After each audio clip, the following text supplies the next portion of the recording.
Hello बच्चों, क्या हाल चाल है। IIT question of the day में आज का सवाल है जेई एडवांस्ड के 2021 के क्वेश्चन पेपर से डायमेंशन और ईएमएफ का सवाल है। क्वेश्चन है, एक फिजिकल क्वांटिटी है एस जो इस तरह डिफाइंड है, S vector is equal to E cross B by mu naught. E electric field है, बी मैग्नेटिक फील्ड है, म्यू नॉट परमेबिलिटी है। डायमेंशन निकालनी है एस की और 4 ऑप्शन दिए हैं कि किस क्वांटिटी से मैच करेगी, इससे इससे इससे या फिर एक से ज्यादा भी आंसर हो सकते हैं, मल्टीपल करेक्ट।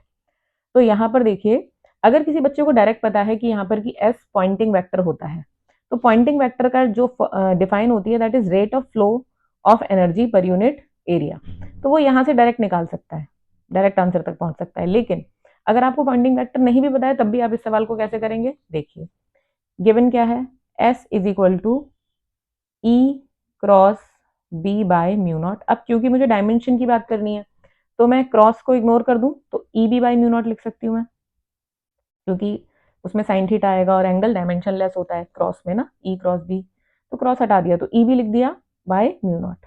अब बेटा क्या हमने ई एम वेव में ये पढ़ा है कि E by B is equal to C, तो क्या मैं बी की वैल्यू यहाँ से ई बाई सी लगा सकती हूँ, तो यहाँ से लगा दी मैंने बी की value E by C mu naught, तो ये हो गया E square by C mu naught. अब बेटा हमने एक टर्म सुनी है एनर्जी डेंसिटी ईएम वेव में, जिसका फॉर्मूला होता है half epsilon not E square.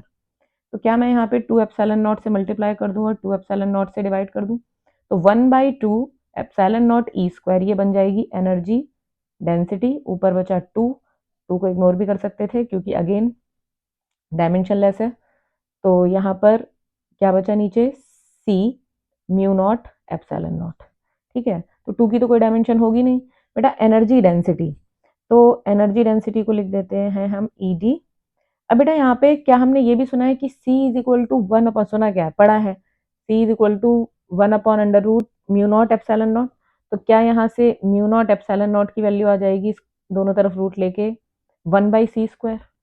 अब देखो इसको 1/c² लगाओगे म्यू नॉट एप्सिलॉन नॉट को, तो c² ऊपर पहुंच जाएगा, तो यहाँ आ जाएगा ई डी अपॉन सी और इंटू c²। 2 को मैं नहीं लिख रही क्योंकि डायमेंशन की बात कर रही हूँ, एक सी से एक सी कैंसिल हो गया, तो बेटा ये हो गया एनर्जी डेंसिटी इंटू सी। अब एनर्जी डेंसिटी का मतलब क्या होता है, एनर्जी पर यूनिट वॉल्यूम, और इंटू सी क्या हो गया बेटा, स्पीड, स्पीड ऑफ लाइट है ना। तो क्या मैं एनर्जी को वर्क डन लिख सकती हूँ और वर्क को फोर्स इंटू डिस्प्लेसमेंट लिख सकती हूँ, फोर्स इंटू डिस्प्लेसमेंट। और स्पीड क्या हो जाएगी बेटा, डिस्टेंस अपॉन टाइम, तो डिस्टेंस अपॉन टाइम। और वॉल्यूम क्या हो जाएगा बेटा, एल क्यूब, है ना, एल क्यूब।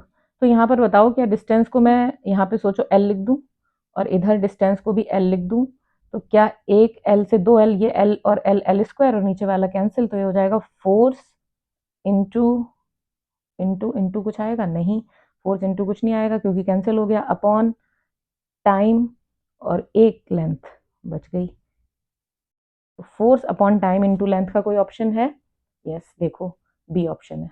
तो कौन सा करेक्ट हो गया बेटा, बी। एनर्जी अपॉन वॉल्यूम नहीं है क्योंकि एनर्जी अपॉन वॉल्यूम के साथ में क्या आ रहा है, स्पीड। पावर बाई एरिया भी नहीं है ना, क्या होता है, पावर बाई एरिया भी नहीं आएगा, ये आ रहा है। चारों में से कोई भी ऑप्शन मल्टीपल करेक्ट नहीं है, एक ही ऑप्शन करेक्ट है, दैट इज बी। समझे। तो अगर पॉइंटिंग वेक्टर आपको डायरेक्ट पता है, जिसको नहीं पता वो देख ले, पॉइंटिंग वेक्टर क्या होता है, rate of flow of energy per unit area. तो डायरेक्ट पता है तो जल्दी से हो जाता, वरना आप ऐसे भी कर सकते हैं इसको। ठीक है, ऑल द वेरी बेस्ट।